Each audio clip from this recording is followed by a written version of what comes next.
প্রশাসন আছে জামাত, বিএনপি, এনসিপির।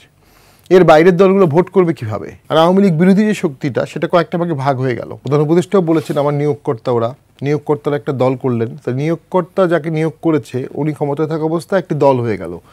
তার মানে এটি পক্ষপাত দুষ্ট একটি সরকার।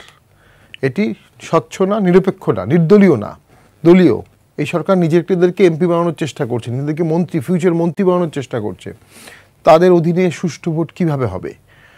তারা তথ্য উপদেষ্টা নিজেই বলেছেন যে আমি যখন ট্রান্সফার করেছি, কিছু করেছি জামাতের লিস্টে, কিছু করেছি বিএনপির লিস্টে, কিছু এনসিপির লিস্টেও করেছেন, উনি বললেন না, আমি জানি।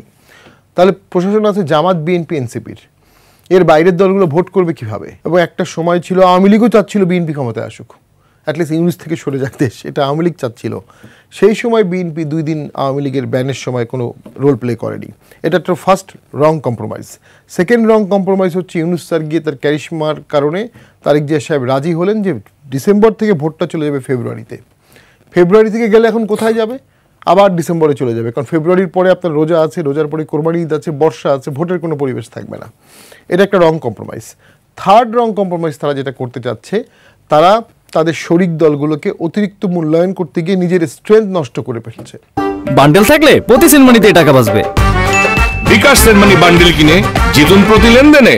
ফোর্থ হচ্ছে হঠাৎ করে তড়িঘড়ি করে তো এখন নমিনেশন ঘোষণা করলো, অন্তত 50 জায়গায় দ্বন্দ্ব শুরু হয়েছে। এই 50 জায়গায় দ্বন্দ্ব থামাতে গিয়ে তাদের ভোট নষ্ট হয়ে যাবে, প্রার্থী নষ্ট হয়ে যাবে, এখানেও তাদের স্ট্রেংথ হারাবে। তো এখন তো মনে হচ্ছে যদি আওয়ামী লীগকে আপনি দেখেন, যদিও আওয়ামী লীগটা নিষিদ্ধ দল, তাদের কিন্তু ভোট ব্যাংক কর্মী কম্প্যাক্ট আছে। আর আওয়ামী লীগ বিরোধী যে শক্তিটা সেটা কয়েকটা ভাগে ভাগ হয়ে গেল, বিএনপি, জামাত, অন্যরা সব মিলিয়ে। এনসিপি যখনই ক্ষমতায় চলে গেল তখনই তাদের পলিটিক্যাল গুরুত্ব হারিয়ে গেল, তখন তারা 8-10টা ক্ষমতাসীন দলের মতোই হয়ে গেল।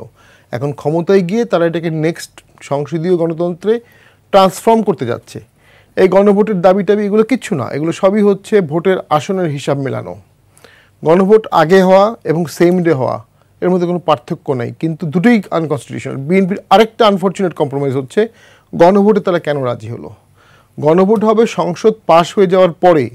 বিএনপির অসংখ্য বিজ্ঞ পলিটিশিয়ান আছে, বিজ্ঞ পার্লামেন্টিয়ান আছে, তারা জানে গণভোট হবে সংসদ পাশ হওয়ার পরে, রাষ্ট্রপতি অ্যাসেন্টের আগে।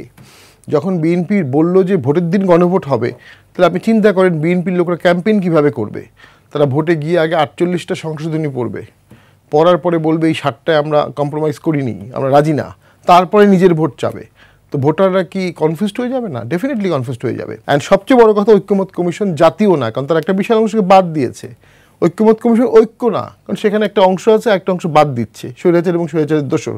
তো দেখা যাবে আস্তে আস্তে স্বৈরাচারের দোসর অংশটাও বিশাল হয়ে গেছে। তো এই যে একটা হচপচ সৃষ্টি করে ফেলেছে, এখান থেকে দেশের স্বার্থ রক্ষা হবে কীভাবে? আমার তো মনে হয় এই সরকারও ভোট করতে চায় না। এই সরকার ভোট করতে চাইলে ভোটের জন্য পুলিশ, প্রশাসন, রাজনৈতিক দলের ঐক্য এগুলোকে স্ট্রেনথেন করতো, সেগুলোকে তো স্ট্রেনথেন করেনি।